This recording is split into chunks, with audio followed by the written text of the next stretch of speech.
I paid $325,000 to save our home. Mom cried. Dad hugged me. It felt right. Next day, they emptied the house and left a note. Don't call. But the deed was mine.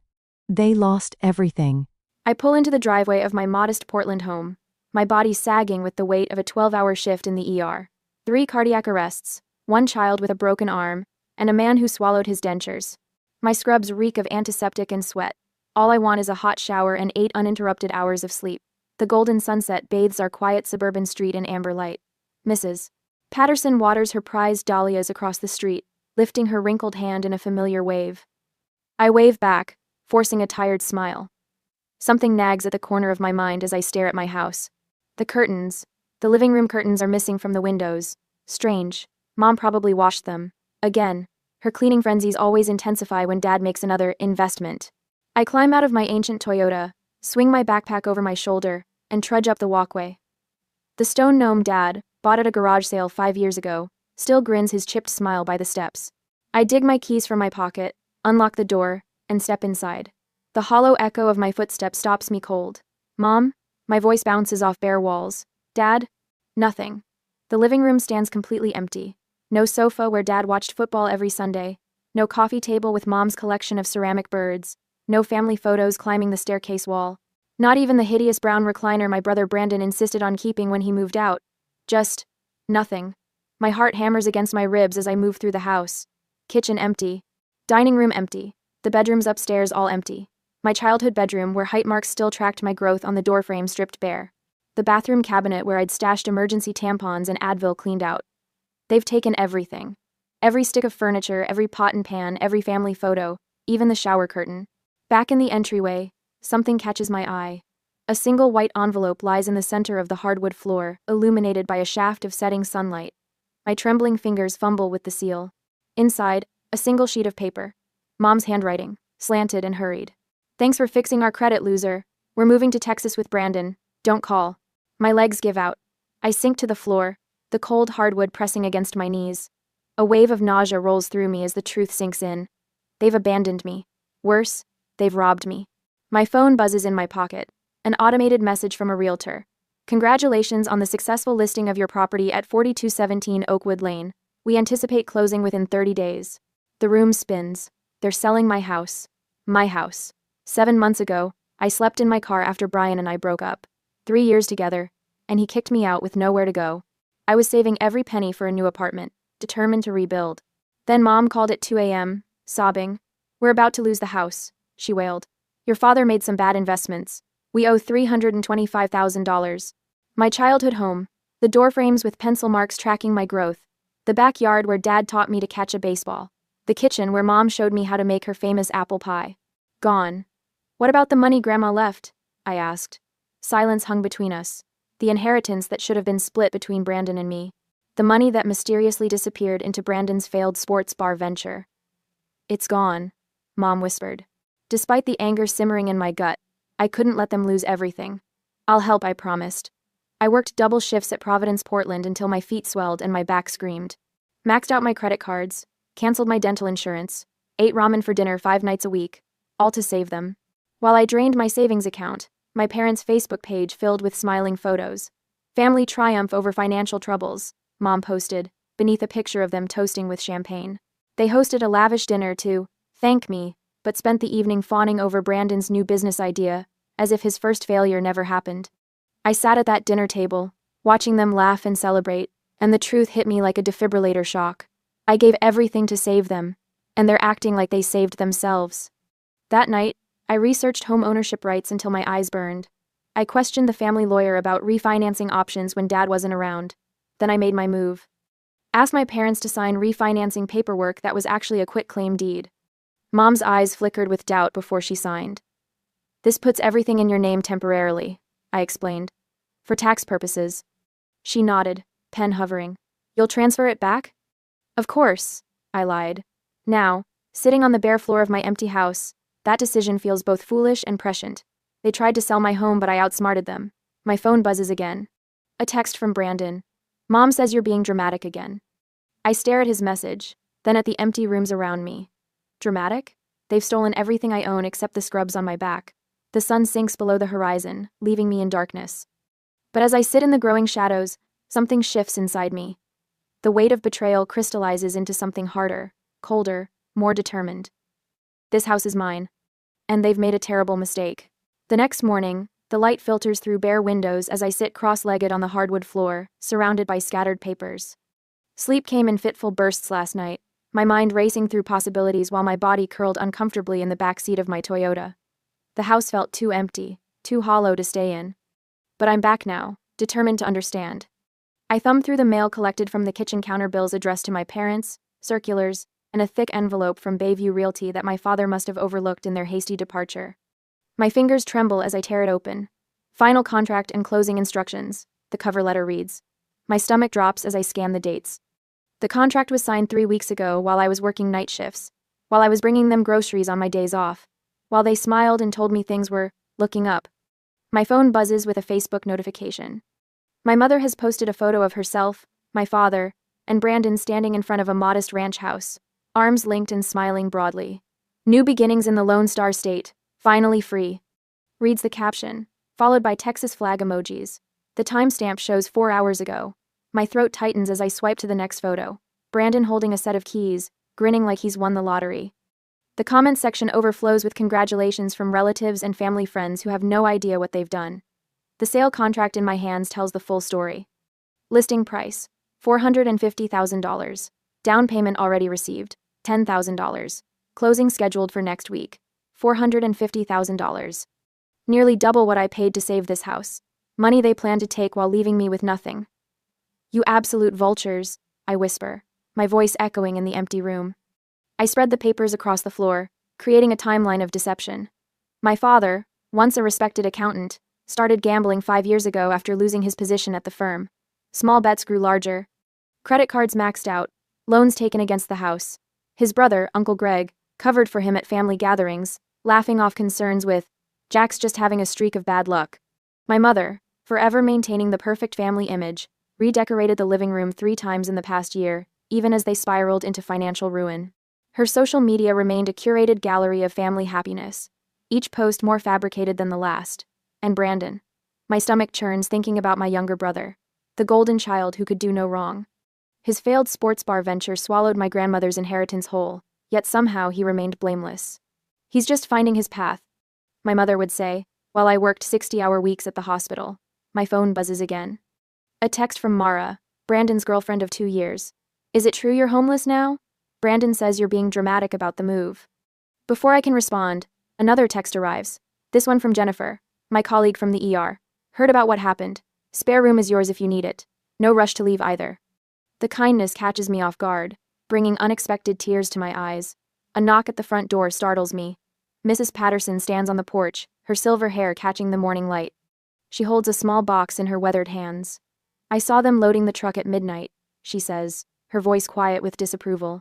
They told everyone you approved the sale. That you were joining them in Texas next month. She hands me the box. I've lived next door for 30 years, Hallie. I know when something isn't right. Inside the box, I find family photos. Mrs. Patterson borrowed when she spotted Brandon tossing them into a donation bin. The realtor called me this morning, she continues. Asked about the family situation. I told her she should speak with you directly. As if summoned by her words, my phone rings with an unknown number. The realtor's assistant, calling to verify details about the pending sale. There seems to be a discrepancy with the title. She explains, her voice professionally neutral. The property was transferred solely to Hallie Cruz 7 months ago. The current sellers aren't listed on the deed. A weight lifts from my chest as I thank her and end the call. The quitclaim deed worked. The house is legally mine. My momentary relief shatters when my phone buzzes with a voicemail notification. My father's voice fills the room, slurred with anger. You'd better not mess this up for us. We need that money. You owe us after everything we've done for you. I delete the message, my hands steady now.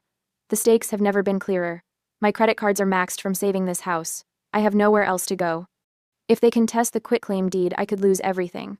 Without stable housing, my position at the hospital could be jeopardized. Attendance and appearance matter in healthcare. The realtor calls back an hour later, her tone significantly cooler than her assistant's. Miss Cruz, we've completed the title search.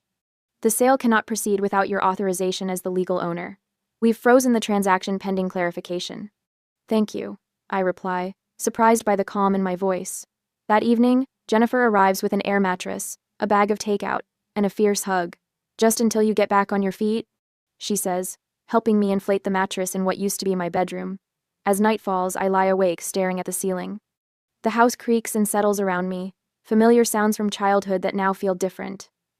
This emptiness, this betrayal, it should break me. Instead, I feel something hardening inside, like concrete setting. They wanted to sell my home and disappear with the money, but I outsmarted them. Tomorrow, I start rebuilding. Not just furniture and fixtures, but boundaries that should have been in place years ago. I close my eyes, surprisingly at peace in my empty house. It's mine now. Truly mine. And they've made a terrible mistake. A week later, my phone chimes for the 8th time today. Brandon again. I consider silencing it, but something makes me look. Mom's having anxiety attacks because of you. Fix this, NOW. I toss my phone onto the air mattress where I've been sleeping for the past week. 3 days ago, it was, Dad's blood pressure is through the roof. Yesterday, you're tearing this family apart. The steady drip of guilt has become white noise. The doorbell rings. Through the peephole, I spot Uncle Greg's balding head and forced smile. His Cadillac idles in my driveway, engine running as if he expects this will be quick. Hallie, honey, he calls through the door. Just want to talk some sense into you. I don't answer. After 10 minutes of increasingly agitated knocking, he leaves a business card wedged in the doorframe with a note. Your parents raised you better than this. Later, scrolling through Facebook, my stomach clenches. Mom's latest post has 57 comments. Praying for parents dealing with ungrateful children. Mental health issues can tear families apart. Please respect our privacy during this difficult time. The comments range from sympathetic to suspicious. Stay strong, Diane. From her book club friends. What happened with Hallie? From people who actually know me. My finger hovers over the reply button, but I close the app instead. They've controlled the narrative my entire life. Not anymore. The next morning, the sunlight streams through my bedroom window as I lay out my clothes. Not scrubs today. A crisp white blouse, navy slacks, and the pearl earrings Grandma left me. Professional. Authoritative. The mirror reflects someone I barely recognize. Shoulders back, chin lifted, eyes clear and determined.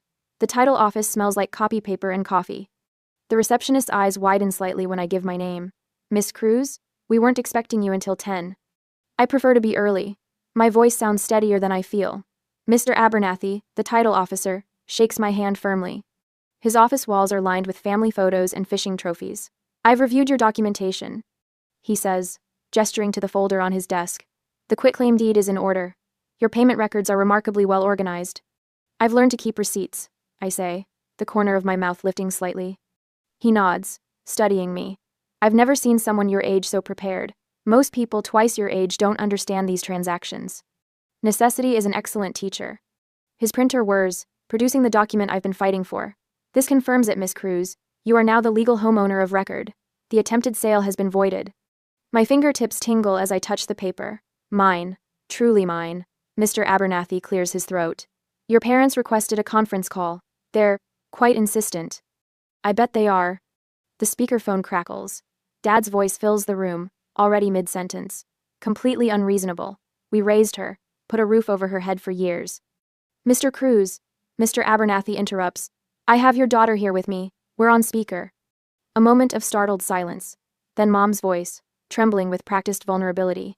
Hallie, sweetheart, how could you do this to us? After everything we've sacrificed. Mrs. Cruz, Mr. Abernathy interjects. The documentation is quite clear. Your daughter paid $325,000 to prevent foreclosure on the property. You and your husband signed a quitclaim deed transferring ownership. She tricked us. Dad's voice rises. She said it was refinancing paperwork. The deed is clearly titled, sir. It bears your notarized signatures. This is absurd, we'll sue. On what grounds, Dad? My voice surprises even me. Calm, almost gentle. The house is mine. The sale is void. And you left me with nothing but walls. Mom begins to cry, the familiar soundtrack of my childhood whenever she didn't get her way. But Mr. Abernathy simply slides a box of tissues toward me, unmoved by the sounds coming through the speaker. This conversation is over, I say, pressing the end call button. Walking through the hospital corridor that evening, Jennifer falls into step beside me. The cavalry's arriving at 6, she says. Mike from radiology has a truck. Emma's bringing her old couch. I've got kitchen supplies. My throat tightens. You don't have to... Try stopping us, she says, bumping my shoulder with hers. By sunset, My living room has furniture. Not matching pieces from a showroom, but a hodgepodge of donations. A forest green couch, a scratched coffee table, mismatched dining chairs, more than I had yesterday. Mrs. Patterson appears at my door with a cardboard box. I borrowed these for safekeeping, she explains, revealing framed family photos. When I saw them loading everything up, I knew something wasn't right. Later, my phone rings with an unfamiliar number. Mara's voice comes through, hushed and urgent. I left Brandon, she says without preamble. They planned this for months, Hallie. Brandon showed me text messages from last winter. I can't stay with him knowing what they did to you. I sink onto my new old couch. Are you okay? Shouldn't I be asking you that? She laughs, a hollow sound. I'm staying with my sister. Listen, I saved some of those texts. I'll forward them to you. Dr. Winters catches me between patients the next day. I've approved your request for additional shifts, he says. The holiday pay should help rebuild your nest egg. Thank you, I manage, blinking back unexpected tears. After work, I drive to the hardware store and buy new locks. The metallic snick of the deadbolt sliding into place sounds like victory. The security system installation takes 3 hours. Cameras covering every entrance, motion sensors, a panel by my bedroom door. In Brandon's old room, I roll seafoam green paint over the basketball posters he never bothered to take down. The color reminds me of the Oregon coast, where I'd go alone to think during nursing school. With each stroke, I reclaim another inch of space. The last task is the hardest. My parents' wedding portrait has hung above the fireplace my entire life. I carefully remove it, wrapping the frame in an old t-shirt before placing it in the attic. In its place, I hang a photograph of the Portland skyline at dawn, the view I see driving home after night shifts. The beginning of something new. Standing back, I survey my home. Not empty anymore, not stolen, mine. My phone buzzes with another text from Brandon. I delete it without reading, and turn off the lights, climbing the stairs to my bedroom. For the first time in weeks, I'll sleep without dreams of empty rooms and stolen futures. My phone buzzes at 3 a.m. I ignore it, but seconds later it buzzes again. And again. The notifications pile up like autumn leaves, texts, voicemails, Facebook alerts. I squint at the screen, my bedroom still dark save for the harsh blue glow. Mom's name dominates my notifications. I sit up, back against the headboard, and tap the most recent message. The extended stay America costs $89 a night. We can't afford this much longer. Your father is beside himself. I scroll through earlier messages. Complaints about Texas heat, the motel's lumpy mattresses, the suspicious characters hanging around the parking lot. Not one word about leaving me with nothing but walls. The irony almost makes me laugh. Almost. Their dream of a Texas mansion funded by my empty house has crashed into reality. The $450,000 they expected will never arrive, and their hastily packed bags now sit in a budget motel room with cigarette burns in the carpet. My laptop sits on my nightstand. I open Facebook, where Mom has just posted a sunset photo, taking time to explore Texas before buying our dream home. Blessed family, new beginnings. The comments overflow with cheerful encouragement from distant relatives and church friends who have no idea what really happened. 12 people have already liked it. Brandon's profile tells a different story. His status updates have shifted from excited plans to thinly veiled complaints. Job market tougher than expected. Anyone know someone hiring in San Antonio? I close the laptop without responding to any messages. Let them stew in the consequences they created. Morning light filters through my new curtains as I prepare for my shift. I've been carefully silent online since they left, watching their narrative unravel without my interference. Today feels different. Today I'm ready. I prop my phone against the kitchen counter and take a selfie in my scrubs, standing proudly in front of the freshly painted living room wall. The caption comes easily. Some things earned can never be taken away. Grateful for this home and the community that supported me through unexpected challenges. Within minutes, comments appear from neighbors, co-workers, old classmates. They've heard rumors. They choose sides without me saying a word. So proud of you, Hallie. Your parents were always sketchy about money. Call if you need anything, honey. I send one email before leaving for work. To Dad. Subject: mail forwarding. I've decided to keep the house. Please forward your new address for any remaining mail. Hallie. Short, simple, final. When I return from my shift 8 hours later, my phone holds a text from Mara, Brandon's girlfriend. Brandon got fired yesterday. They found out he lied about his experience. I type back, good thing that you moved with your sister, but you could always come back to Portland. She doesn't respond, but I know I've planted a seed. Uncle Greg calls that evening. His voice carries the weight of family obligation, strained by disappointment. They're asking to stay in my basement, he says. I can't turn family away, but Hallie, what they did to you. Do what you need to do, Uncle Greg. Your father says there's still a chance to sell the house and split the money, says everybody wins that way. My laugh sounds hollow even to my ears. That's what I figured. His sigh travels across state lines. Your mom's been calling everyone from the old neighborhood. People are starting to ask questions. Their perfect family image is crumbling brick by brick. In Portland, in Texas, everywhere. Later that night, Mom's tearful voicemail fills my kitchen as I chop vegetables for dinner. Baby, please. We made a terrible mistake. We just need to come home. Your father's not sleeping. Brandon blames us for everything. Please call back. I delete it and keep chopping. Dad's email arrives next. We could split the proceeds 50/50 if you sell now. The market's hot.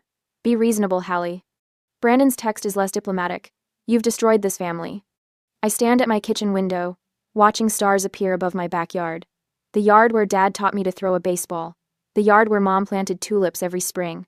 The yard I mowed every Saturday to earn my allowance. My fingers tap out one response to Brandon. The day I needed a roof, you left me homeless. Now figure it out like I had to. Block, delete, breathe. 3 days later, my lawyer calls. Good news. Their legal challenge to the quitclaim deed has been dismissed. The judge didn't even need to hear arguments. The bank confirms what I already know. The mortgage is solely in my name. The mountain of credit card debt I took on to save this house still looms, but each paycheck chips away at it. Each extra shift brings me closer to freedom. That night, I hang a new mirror in the entryway, the spot where their wedding portrait once dominated the wall. My reflection shows someone I'm still getting to know, a woman who stopped setting herself on fire to keep others warm. The house feels different now, smaller, without their oversized expectations. Larger, with possibilities that belong only to me.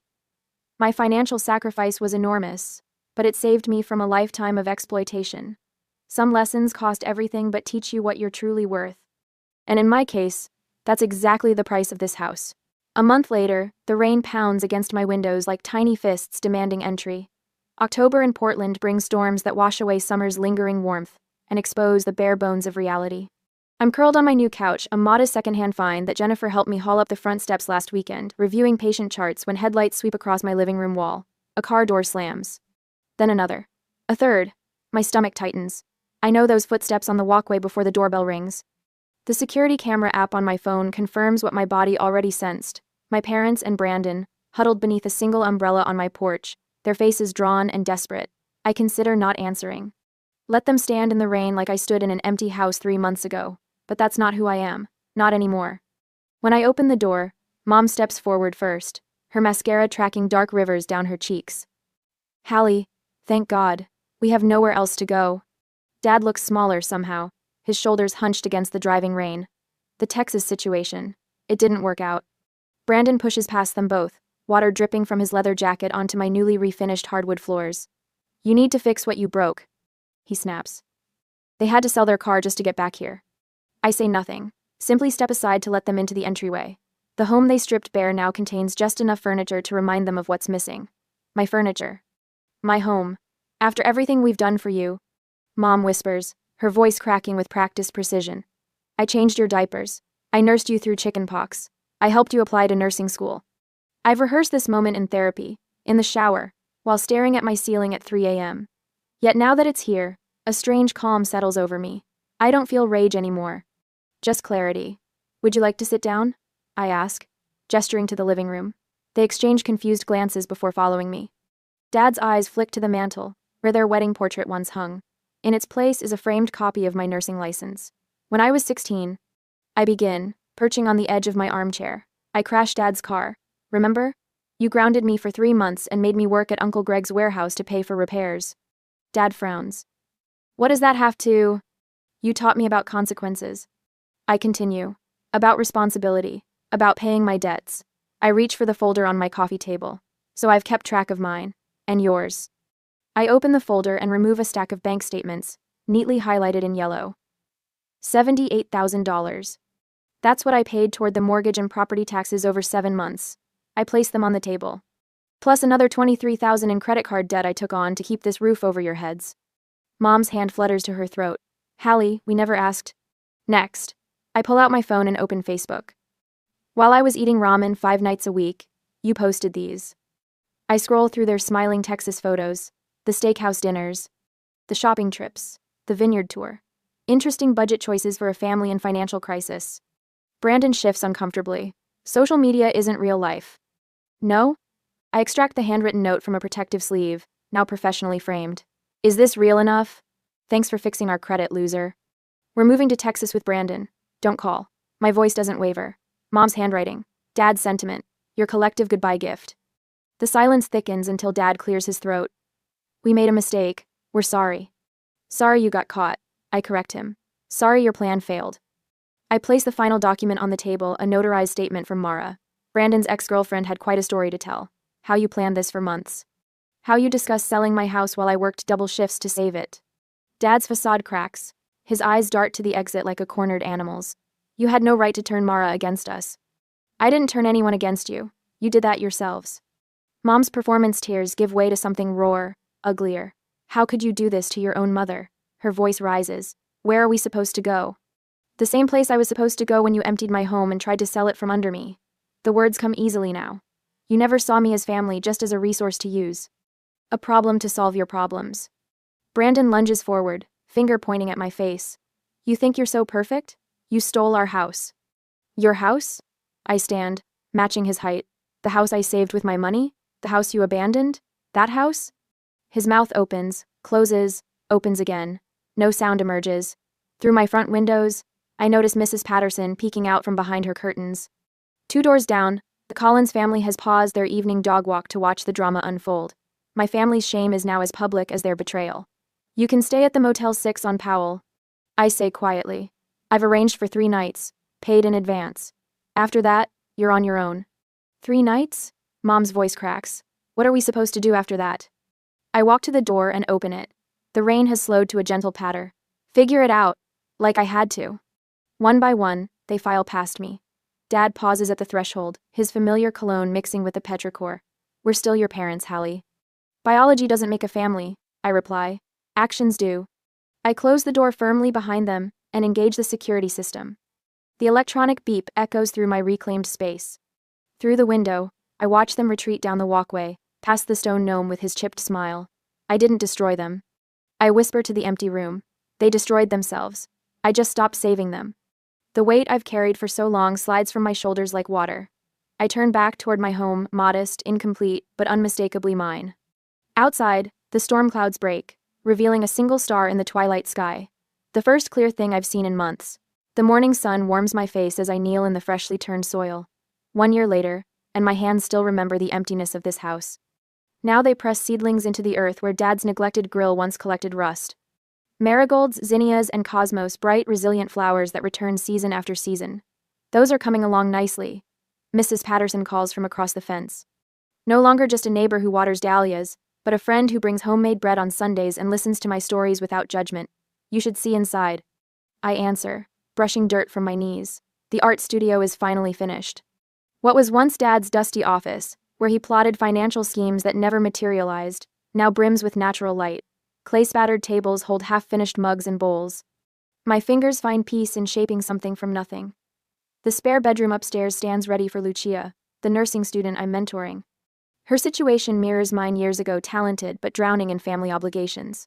The difference? She'll have someone in her corner this time. Dr. Winters says mentoring is part of my healing. In therapy, I've learned to name what happened. Financial abuse. The words still stick in my throat sometimes, but each week they come easier. Family isn't always who raised you. She reminded me last session. Sometimes it's who helps you raise yourself. The support group I lead at Providence, Portland, nods in recognition when I share this. 8 other survivors, all learning to disentangle love from exploitation. When a new member whispers, "But they're family," I no longer flinch. Mara texts occasionally about Brandon, entry-level jobs, shared apartments with roommates.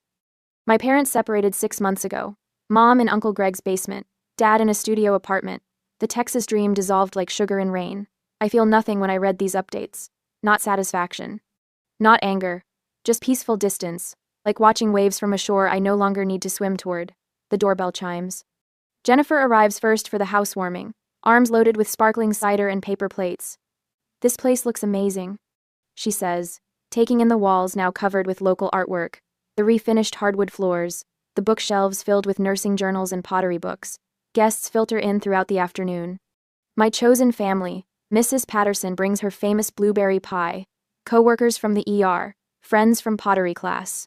The house fills with laughter where once my footsteps echoed against bare walls. Jennifer raises her glass as sunset paints the dining room gold. To Hallie, who taught us all what strength really looks like.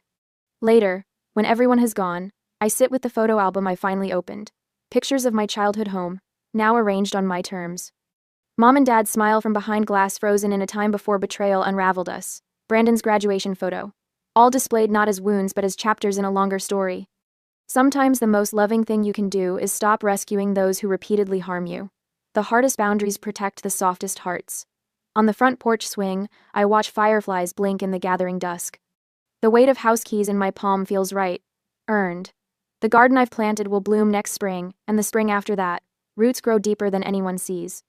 This is my home reclaimed, renewed, and finally at peace. After listening to today's story, perhaps it has raised some new questions in your mind, or maybe it has brought back some old memories. Every day on Reddit, new experiences and moments create fresh stories, and they connect all of us. Everyone has their own unique journey in life, and we all try to understand the world in our own way. These kinds of moments remind us that we are all human, sometimes happy, sometimes sad, and always learning something new. If you enjoyed this story, feel free to share it with your friends. Your thoughts and feedback are always valuable to us, as they motivate us to create even better content. Every story has its own unique angle, and our goal is to understand everyone's perspective and make our content diverse and relatable. Stories like these help us realize that life's journey is different for everyone, and by hearing other stories, we learn something new. You can also share your own stories with us. Your experiences are valuable to us as well, and if you enjoyed this video, please leave your feedback. We aim to create content that brightens your mind and gives you new ideas every time. If you've already seen this video before, your feedback is still important. With every piece of feedback, we can improve our content and bring a new perspective to our viewers. Today, what we saw was just a small part of the many stories shared on Reddit and across the world. It's a reminder of how we all try to understand life by sharing our experiences with each other. This video was only an example of how we try to connect with others through storytelling, learning about different sides of life. We hope to continue sharing such stories that help us all learn and grow together. Thank you for your time, and don't forget to keep an eye out for more stories coming soon. If you haven't already, please like and follow for more amazing content. Your support keeps us going, and we will strive to bring you more thought-provoking and heartwarming stories. Until next time, take care and stay curious. *.